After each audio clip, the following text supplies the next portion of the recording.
So we have one shape left, and that's squares.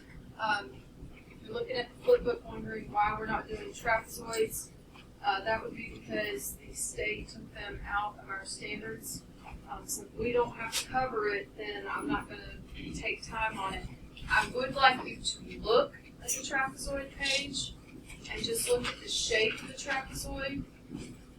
You'll notice that there's two different types. There's a regular trapezoid that just is kind of lopsided, and then there's what's called an isosceles trapezoid, which is where the legs on the left and the right measure the same length. So that's why it's called isosceles. But as far as learning about trapezoids, we're not going to. So now flip back to the squares side. You will notice that the beginning of the squares properties look familiar, right? That's because a square is considered a parallelogram, so it has all the properties of a parallelogram. Then if you notice right here, it also has the properties of a rectangle and a rhombus. So square is the most complicated shape, or we could call it the overachiever one. Any property we've talked about, square has it. So that's how you kind of remember like what a square entails. Anything we've talked about, yeah, that's true for a square too. Okay. So let's label these. Let's fill in these blanks. Opposite sides are congruent. And you might be thinking, no, wait a minute, all sides are actually congruent. That property is right here. All sides are congruent. But even though all sides are congruent, isn't it safe to say opposite sides are as well? Yeah. It's just they're actually all four are equal. So I'm going to trace these congruent marks so they stand out. Opposite sides are also parallel. Opposite angles are congruent.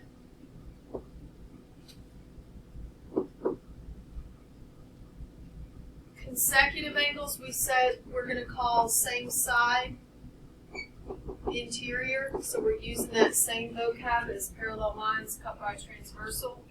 Same side starts with an S, which means they're not congruent, they're supplementary, S for S. And then the S is supposed to help you remember you can draw an 8 out of it, because supplementary means they add to 180. Also, the diagonals do bisect each other. But because we're talking about a square, this is where common sense should kick in. Every single one of you knows how to draw a square. The corners of a square are perfectly shaped as a L, which is a 90-degree angle. All of the corners measure 90 every time. So it's exactly like a rectangle in that the corners are 90. So we have all right angles, and we are talking about on the corners.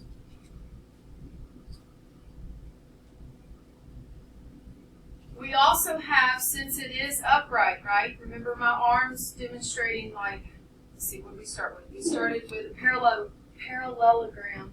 So I said think of a rectangle that's been tilted, right? And then we went to a rectangle. We went to a rectangle. And then we went to a rhombus. I said think of a square that's been tilted. Now we're at a square. The diagonals, because it's upright, because all the corners are right angles, the diagonals are congruent in total length. The diagonals are equal. I can't breathe.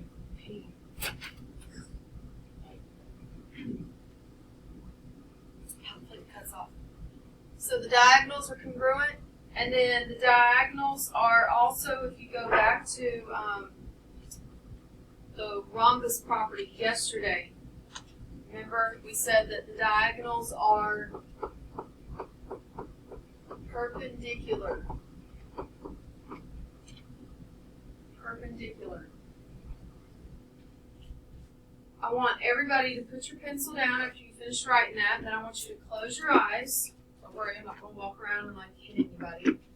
Close your eyes, and I want you to put your hands in the universal symbol for timeout. Close your eyes, and then put your hands in the universal symbol for timeout.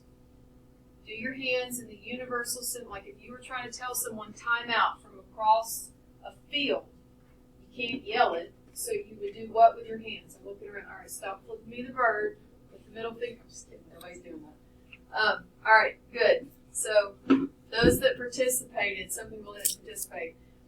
This is going to help you. So you can open your eyes now. This is going to help you remember the symbol for perpendicular.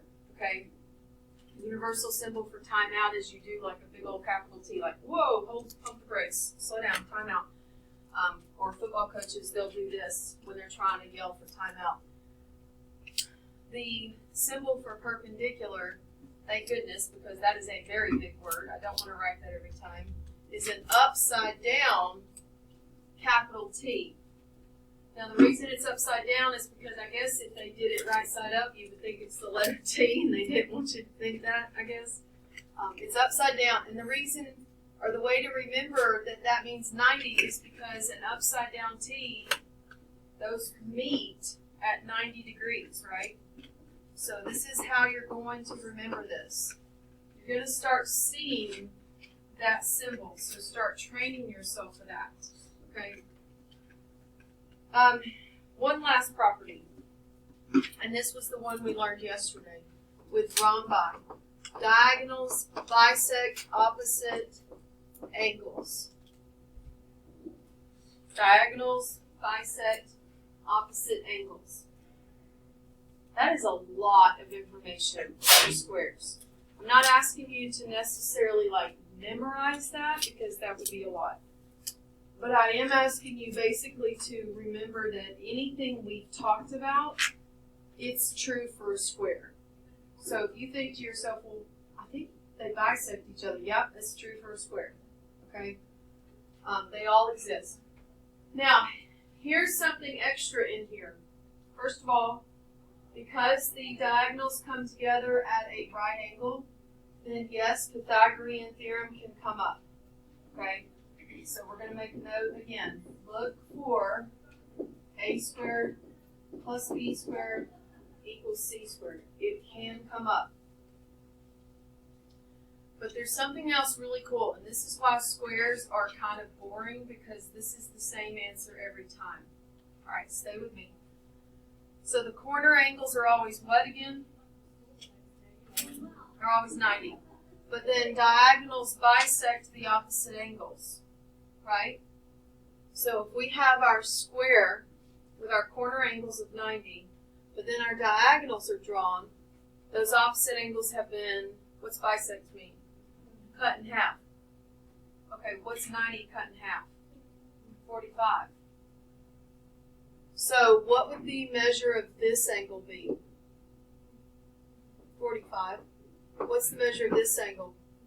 45. Come to the other end. What's the measure here? Remember we talked about how the ones on the opposite ends, they match because of alternate interior angles. And because this is like a rhombus, they all four match because it got bisected. So this is 45. But when I go to the other corner, I still have 90 cut in half. So what's this? Now you can see why they're boring. What's this? What's this?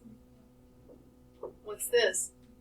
I would love for you right now to do your best to write 45 on every one of those angles, because every single square that we practice with, those angles are 45 every time. Doesn't matter how big the square is. The only thing that changes in a square are the lengths. The angles never change. So you might want to make a note somewhere. Wherever you have room, whether you have room here or up at the top. The angles in a square never change?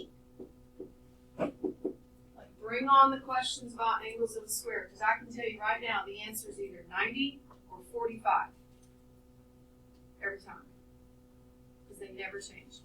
The only thing that changes in squares is length, which is why you'll notice your squares practice sheet that we're going to do. You'll notice if you look at it, there's only 2 squares questions with numbers, and then they ask you 2 more questions about rhombi, because rhombi is where things can be different, you know, and then they ask you 2 algebra questions on squares, because there's not much to ask about, because the angles never change. All right, let's come down here and now let's practice. We have 2 practice questions, and like I said, yet again, there's not much to ask, so we don't have a lot right here to answer. It does say it's a square. Once you know it's a square, I would go in and make these marks, and I'd put a 90 in the middle so you remember. You can also put 90 in the corners, but I don't know about you, but I can look at that and I know that's 90 in the corner because it's upright, right? Remember, only the ones that are slanted is when you have to be careful. When it's upright, rectangle or square, 90's in the corner. All right, this says find the length of CE. CE.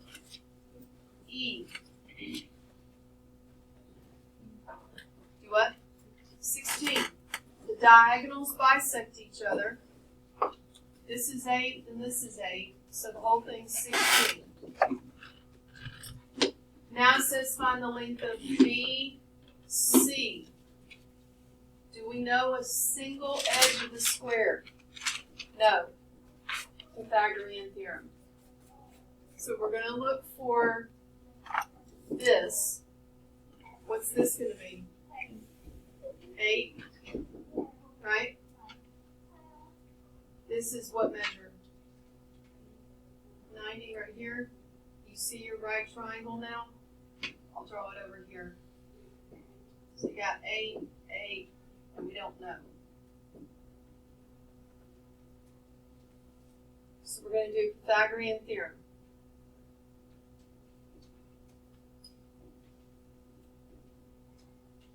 So at this point, we've got 8 squared plus 8 squared equals C squared.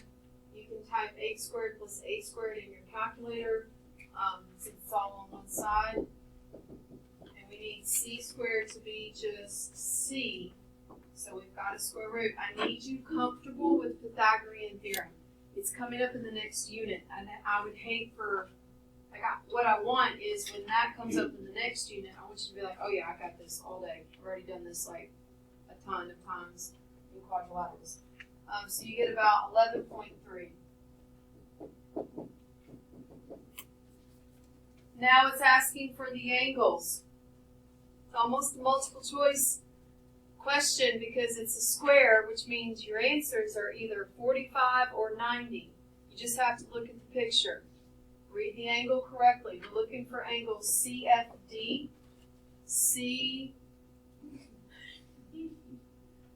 Here we go, CFD. Can you tell which one that is? Let me fix that. CF to D. Imagine them closing. And where would the angle be that it's asking for? It's right there in the middle. That is 90. Because they intersect at a right angle. All right, now we're looking for DBE. DBE. Imagine them closing together. What is the angle they're actually looking for? And it's 45. And you would just know this from memory. I don't even want you trying to get there by thinking. I want you to know it's a square. The little parts in the corner are 45.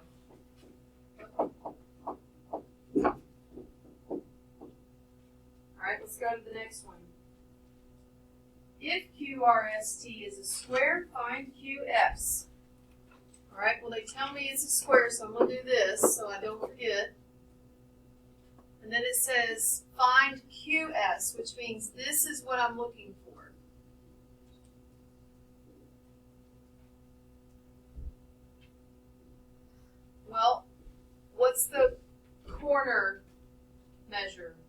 square? 90. So there's your right triangle. You've got your right triangle.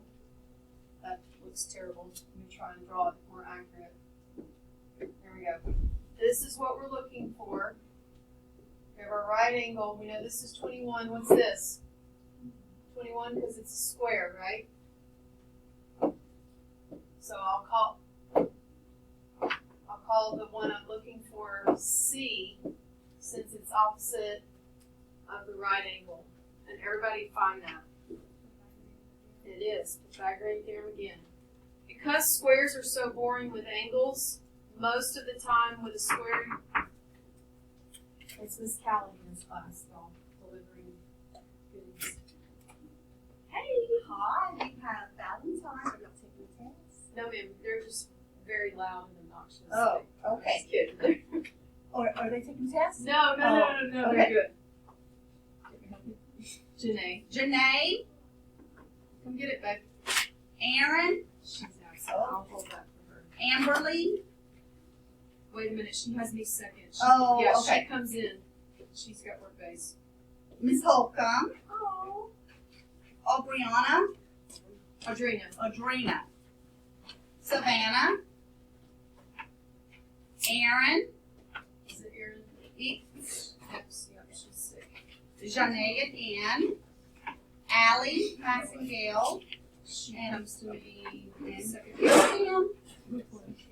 Thank you. All right. Is my girl out? No. Okay. Tell her Miss Holcombe said hey. Okay, I will. Okay. Oh. Okay. You think she'll get her? She's been sick. Okay.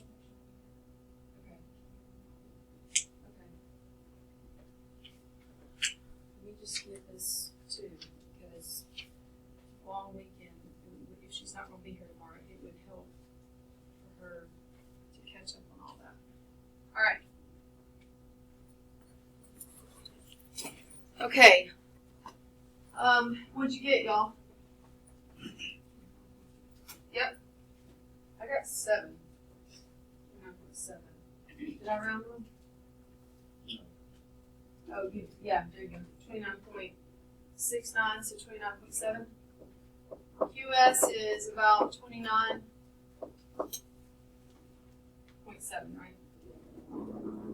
Any questions on squares? Okay, let's go to the practice sheet. There's only like 2, 4, 6 questions on the practice sheet.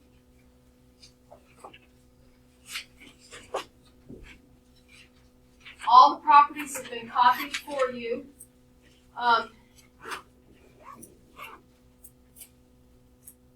First 2 are squares, and they're giving us one piece of information. This one's saying you've got that the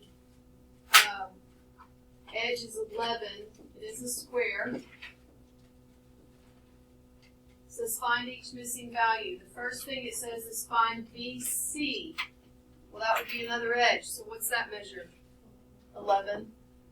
Then it says find AC. That's going to be a diagonal, right? AC right here is a diagonal. So I'm going to have to use, this is exactly like the last one we just answered. I'm going to have to use right triangle. Do I know this side here? That would be 11 as well. And so now I'm looking for AC. I'm going to use the right triangle, Pythagorean theorem.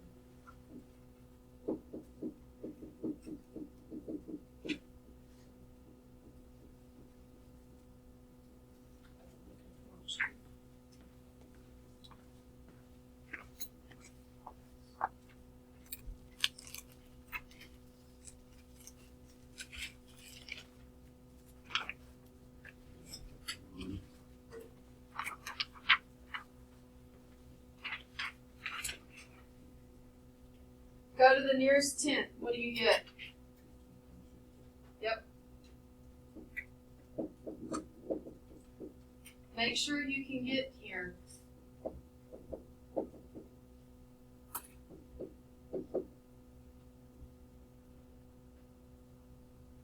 So if AC is 15.6, then what's BD? 15.6, because it's upright, right? So the diagonals are equal. So BD is also 15.6.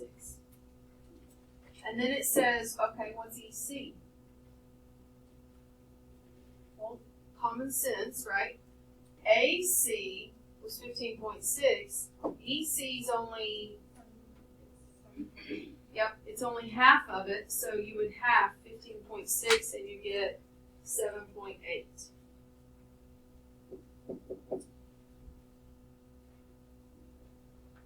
Now you got basically multiple choice questions on the angles.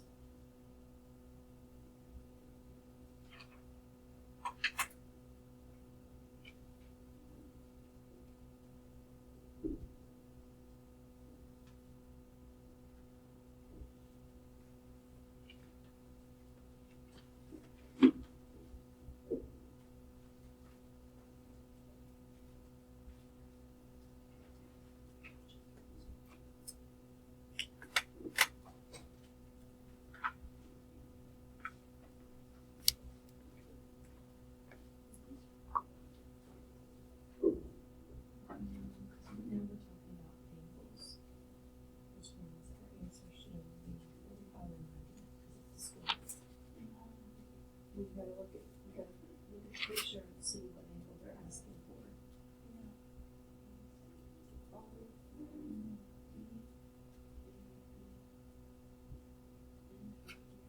Okay, so what would that be?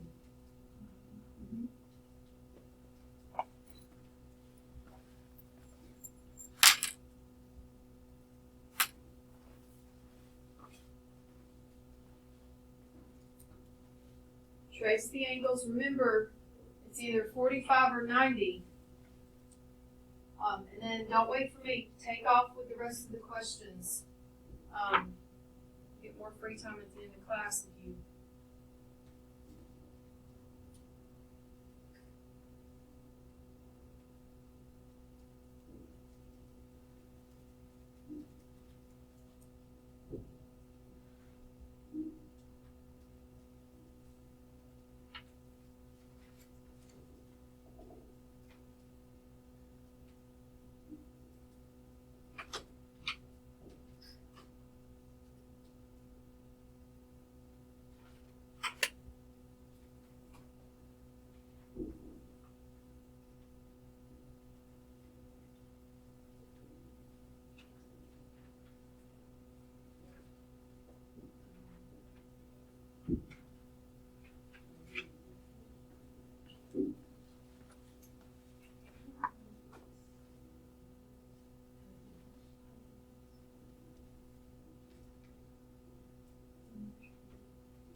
Check your angles with mine.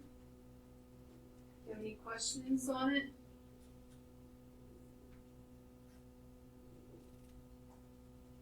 All right, let's do the next one. We've got a square again on our hands, so I'm going to do that so that I just remember what I'm working with. And then we have that TR is 17. So from T to R right here is 17. That's kind of hard to see. Hold on. There we go. Okay, find the missing value. It says find PR. Well, if this is 17 and I'm looking for the whole thing, what would it be? Yeah, this would be 17 over here, and you'd add them up. Part plus part equals the whole being 34. Next, we're looking for QS. So what would that be? 34. Now we're looking for QT. 17. Now you knew it was coming. We're looking for PQ. We don't know it. We're going to have to do Pythagorean theorem. You do know that this is 17 and this is 17. So I'm going to copy the right triangle right here so you don't get confused.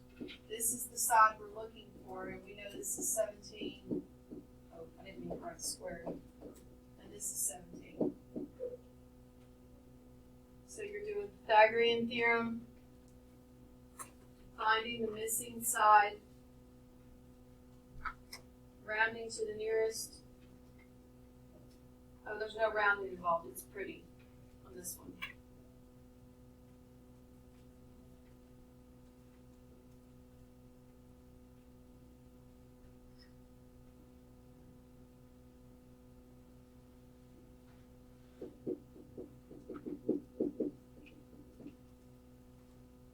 Did you get 24?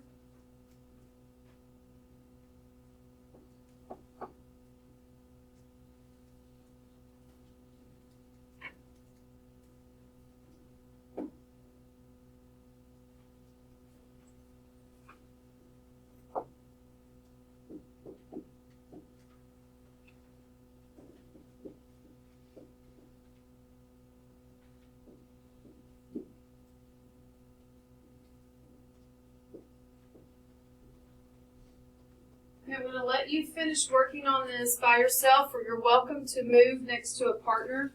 You're welcome to sit on the couch. You're welcome to use the floor seats, which are actually really comfortable, by the way. Or someone can get a stool, wobble stool, and put it next to a desk with a friend. It doesn't matter. But you're welcome to work on it. I've given you the final answer of the last 4. That is the final answer. These 3, 8, 9, and 10, you have to find X first, then you have to do something with it. So if you found X and you look up here and you're like, wait a minute, I didn't get that, maybe you just haven't finished it, okay?